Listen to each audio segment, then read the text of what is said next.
Hola, ¿qué tal? Muy buenos días, estudiantes de la carrera de negocios internacionales de la Universidad Politécnica de Aguascalientes.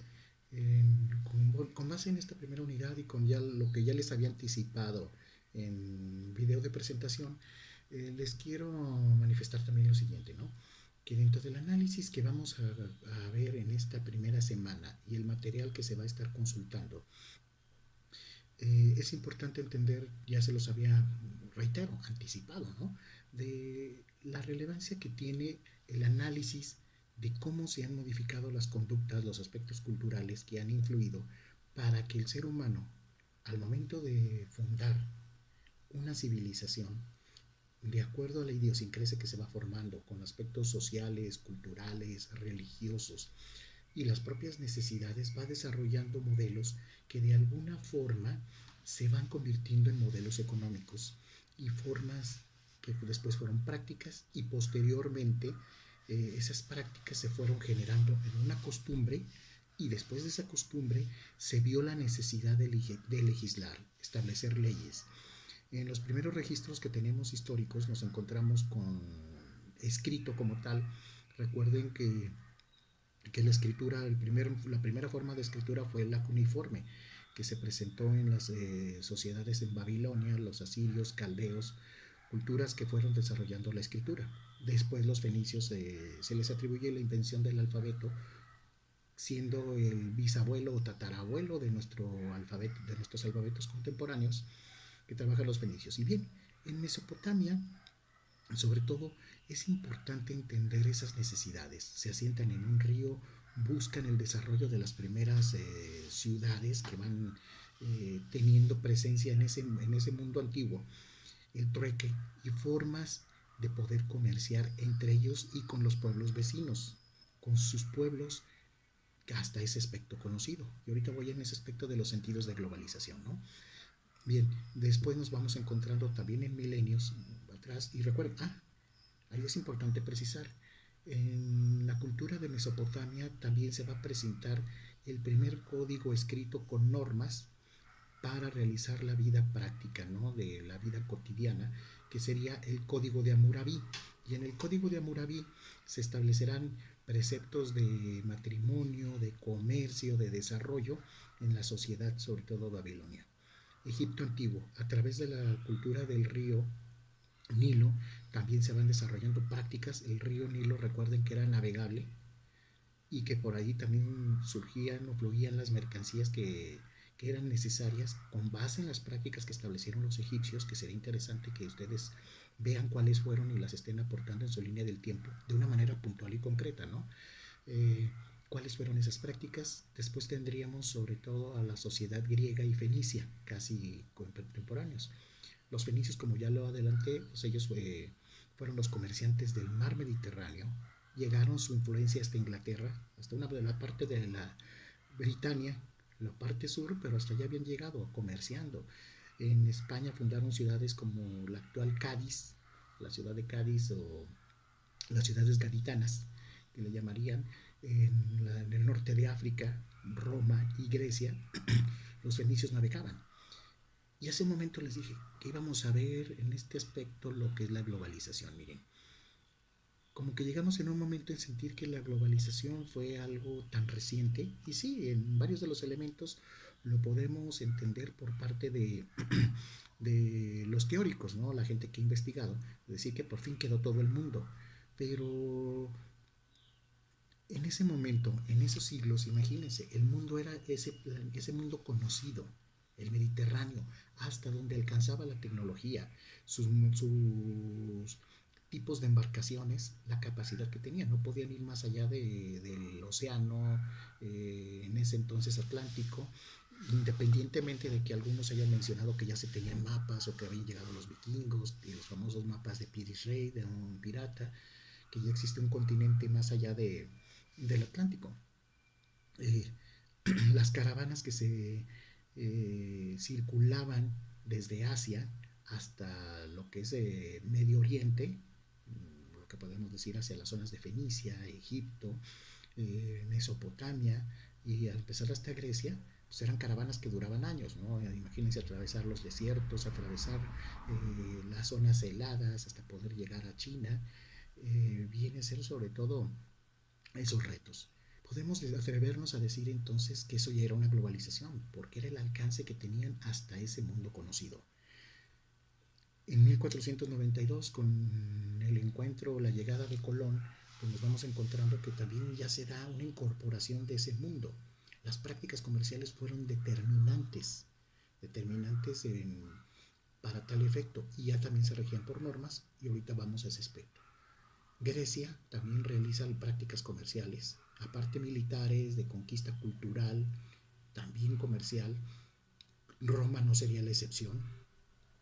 Roma va a fundar también y hace la primera compilación técnica del derecho, y con por consiguiente los tratados y los fundamentos que son necesarios para el desarrollo de los tratados internacionales. El Pacta Sunt Servanda. Se los voy a anotar también en esa plataforma para que vean sobre todo los principios del Pacta Sunt Servanda y que vean efectivamente en este sentido cómo va teniendo una validez si no se cumplía un acuerdo, porque si a veces entre particulares, ustedes ven a veces los conflictos que hay para que alguien cumpla con lo que acordó, pues imagínense entre países, que llegaba hasta el momento en que eso podía desatar guerras, si no se cumplía con pagos de tributos. Entonces, pues bueno, lo recordamos, se llega a América, también los aspectos comerciales influyen para que se den los movimientos de independencia en las 13 colonias de Estados Unidos, los movimientos del colonialismo que se da de una manera desalmada en África y Asia, el exterminio de recursos y de seres humanos que se dio con las cuestiones esclavistas, que también influyen en el tema del comercio. Las reglas en la Edad Media van a ver que, por ejemplo, el desarrollo en algunas ciudades como Barcelona, los roles de olerón, lo que encontramos, las taulas, los bancos, pero también desde la parte fenicia, imagínense, los fenicios ya habían desarrollado modelos para asegurar la mercancía o esquemas, podemos llamarlo jurídicos en ese tiempo, para generar seguro de protección contra la piratería y contra las pérdidas que podían darse por un siniestro en alta mar. O bueno, el mar Mediterráneo, ¿no? Precisamente salían hasta las zonas del océano, pero un huracán o tempestades que podían acabar con la flota, ya se encontraban esos esquemas. Entonces, después buscan ustedes los roles de Olerón y todos esos mecanismos que desde Cataluña, en ese entonces ya también se habían incorporado a la práctica comercial. La Casa de Contratación de Sevilla, que en la época ya del virreinato español, allí salían las embarcaciones, se contabilizaba, se establecía toda la norma para comerciar con América y con las otras partes de las colonias o de los virreinatos o posesiones que tenía la España de Carlos I o Carlos V, como se le conoció también, Felipe II, influencia que llegaba hasta Filipinas. De hecho, eran 5 virreinatos o 5, hasta los famosos consejos de Indias que la autoridad tenía. Entonces no pierdan de vista la Casa de Contratación de Sevilla para el comercio.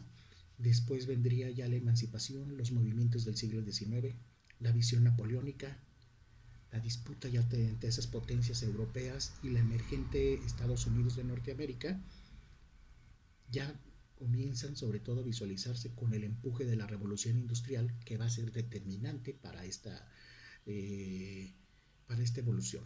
Llegaría el fin del colonialismo, que desata también en la Primera Guerra, y la Primera Guerra enfocada también a conflictos comerciales. La Segunda también no estaría ajena a los conflictos comerciales, para encontrarnos después en el mundo de la posguerra, la consolidación de los organismos internacionales como la ONU, el Banco Mundial, el Fondo Monetario Internacional, y vendrían otros organismos, Banco Interamericano.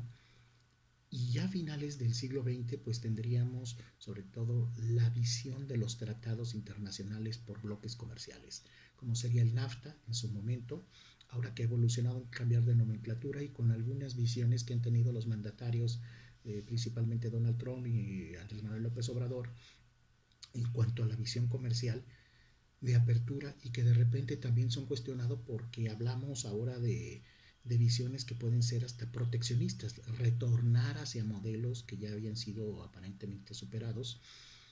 La integración de la Unión Europea no fue tampoco un proceso fácil de ninguna forma. Entonces vean, desde lo político, desde lo comercial, lo cultural, lo jurídico y las propias necesidades, que también después se incorporan otros aspectos que son relevantes como el medio ambiente. Les hablé desde el video anterior que presentamos, que fue correspondiente a la presentación, que ustedes es importante que no pierdan la visión de la transversalidad. Es decir, el comercio internacional se vincula con muchos aspectos, rubros de la vida, con salud, con educación, con desarrollo, con sociología, con psicología, cómo se van a atender a los clientes, cómo son el manejo de recursos humanos. Únicamente, la psicología no es únicamente para atender enfermos mentales, ¿no? Que se puede decir, o hablando peyorativamente, que dicen pues para los loquitos, ¿no? Sino también para entender los comportamientos y conductas que deben de imperar en una organización. Entre sociedades también debe darse una, un desarrollo. Entonces no pierdan ustedes esa visión que tenemos que manejar en el curso. Si ustedes conocen el comportamiento, van a poder entender el sentido de un tratado. Si conocen la cultura, van a comprender también los aspectos que van a incidir en por qué se redactó, por qué se establecen algunas este tipo de sanciones y el interés del desarrollo comercial como se plantea, ¿no? Entonces, este mundo que nos viene del siglo XXI nos plantea retos y recuerden, no podemos vivir con visiones anquilosadas. El derecho, los tratados internacionales, el comercio y la propia humanidad evolucionan.